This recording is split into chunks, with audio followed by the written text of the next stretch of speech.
Praise the lord. నిజమైన స్వరం మే 14, 2025 Holi prayer home సంఘం వారి అనుదిన వాగ్దాన పరిచర్య.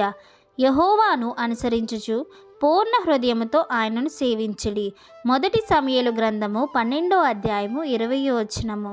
ప్రియమైన దేవుని సంగమా, మన ప్రభువైన యేసుక్రీస్తు వారు ఈరోజు మనకిస్తున్న వాగ్దానము, యెహోవాను అనుసరించుచు పూర్ణ హృదయముతో ఆయనను సేవించాలని మన ప్రభువైన యేసుక్రీస్తు వారు ఈరోజు మనకిస్తున్న వాగ్దానము. ఎందు నిమిత్తం అంటే ఈ వాగ్దానము ఇజ్రాయేలు ప్రజలకు సమూయేలు గారు దేవుని చిత్తమై ఉన్నప్పుడు ఆయన తెలిపిన వాక్యము.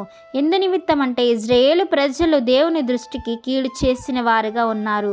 ఆయన కీడు చేసి ఆయన యొద్దకు వచ్చి, మరలా నా పాపమును క్షమించు ప్రభువా, మేము చేసిన కీడుకు ప్రతి కీడు నీవు చేయకుండా మా పాపములను మా అపరాధములను క్షమించని పూర్ణ హృదయముతో పూర్ణ ఆత్మతో దేవుని యొద్దకు వెళ్ళి ఇజ్రాయేలు ప్రజలు ఆరాధించినప్పుడు, ఆయనను అభిషేకించినప్పుడు దేవుడు వారి పాపముల నుండి విడుదల దయచేసి ఉన్నాడు.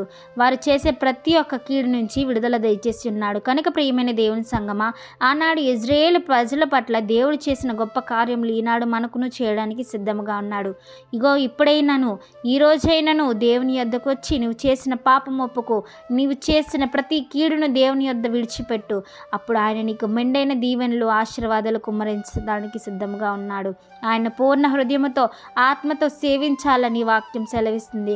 కనుక మనము పూర్ణ హృదయంతో పూర్ణ ఆత్మతో ఆయన్ని అనుసరించుచు ఆయన్ని సేవించాలని, మనమందరము కూడా ఆయన బాటలు నడవాలని మన ప్రభువైన యేసుక్రీస్తు వారు కోరుకుంటున్నారు. కనుక ఈ వాగ్దానం మనందరి జీవితాల్లో నెరవేరాలని కోరుకుంటున్న వారు దైవజనులు బ్రదర్ పి. నెహెమియా గారు. God bless you. ఆమీన్.